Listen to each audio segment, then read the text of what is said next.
सबसे बड़ा सवाल, कौन बनेगा भारत का प्रधानमंत्री? क्या अब की बार राहुल गांधी बनेंगे भारत के प्रधानमंत्री या अब की बार मोदी जी बनेंगे भारत के प्रधानमंत्री? नमस्कार दोस्तों, आप देख रहे हैं पॉलिटिकल न्यू विचार नंबर 1।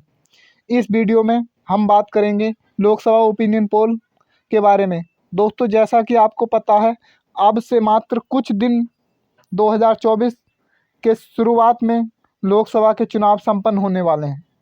यदि दोस्तों हम साधारण भाषा में बात करें तो प्रधानमंत्री पद के चुनाव संपन्न होने वाले हैं और इस समय आप और हम सभी के मन में यही सवाल है कि भारत का प्रधानमंत्री अब की बार कौन बनेगा?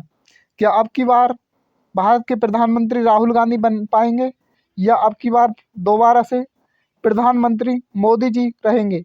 दोस्तों, आज के इस ओपिनियन पोल को विस्तार से जानेंगे कि अब की बार भारत का प्रधानमंत्री कौन बनेगा। आज इस ओपिनियन पोल से देश की जनता ने चौंकाने वाला खुलासा कर दिया और देश की जनता ने बता दिया कि हमने अपना भारत का प्रधानमंत्री चुन लिया है।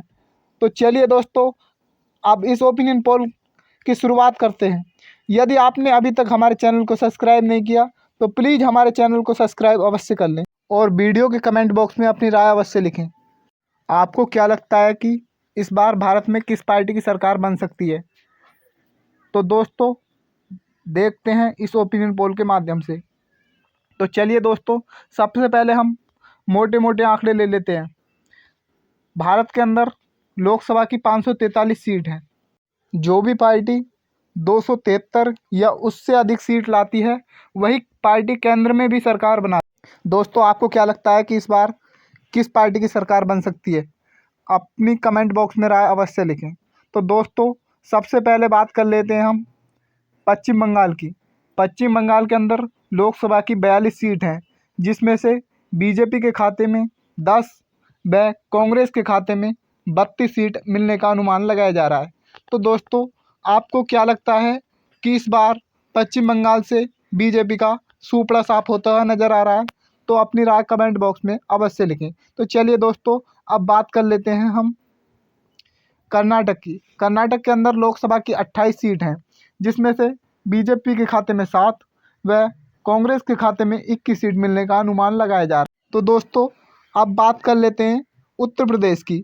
उत्तर प्रदेश में लोकसभा की 80 सीट हैं, जिसमें से बीजेपी के खाते में 44 व कांग्रेस के खाते में 36 सीट मिलने का अनुमान लगाया जा रहा है। जैसा कि आपको पता है कि जो पार्टी उत्तर प्रदेश से अधिक सीट निकालती है वही पार्टी केंद्र में भी सरकार बनाती है, ऐसा माना जाता है। आप अपनी राय कमेंट बॉक्स में अवश्य लिखें। तो दोस्तों, अब ज़्यादा देरी ना किए हुए हम बात कर लेते हैं बिहार की।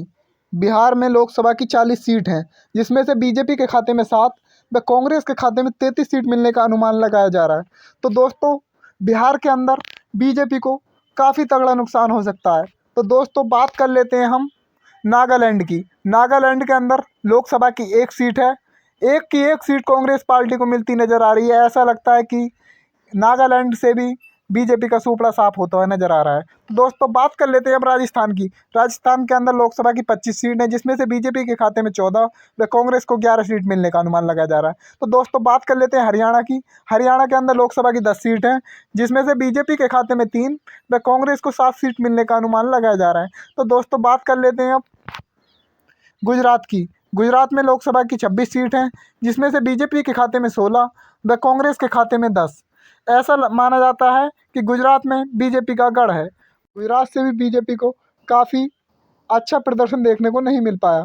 तो चलिए दोस्तों, अब बात कर लेते हैं उड़ीसा की। उड़ीसा के अंदर लोकसभा की 21 सीट हैं, जिसमें से बीजेपी के खाते में 4 व कांग्रेस के खाते में 11 सीट मिलने का अनुमान लगाया जा रहा है। अन्य दलों को 6 सीट। तो चलिए दोस्तों, अब बात कर लेते हैं हम असम की। असम के अंदर लोकसभा की 14 सीट हैं, जिसमें से बीजेपी के खाते में 12 व कांग्रेस के खाते में 2। दोस्तों, यहाँ पर कांग्रेस को नुकसान हो सकता है। तो चलिए दोस्तों, अब बात कर लेते हैं तेलंगाना की। तेलंगाना के अंदर लोकसभा की 17 सीट हैं, जिसमें से बीजेपी के खाते में 2 व कांग्रेस को 14 सीट मिलने का अनुमान लगाया जा रहा है, अन्य दल को 1। तो चलिए दोस्तों, अब बात कर लेते हैं अरुणाचल प्रदेश की। अरुणाचल प्रदेश के अंदर लोकसभा की 2 सीट हैं, जिसमें से बीजेपी के खाते में 1 व कांग्रेस पार्टी को 1 मिलने का अनुमान लगाया जा रहा है। तो दोस्तों, अब बात कर लेते हैं केरल की।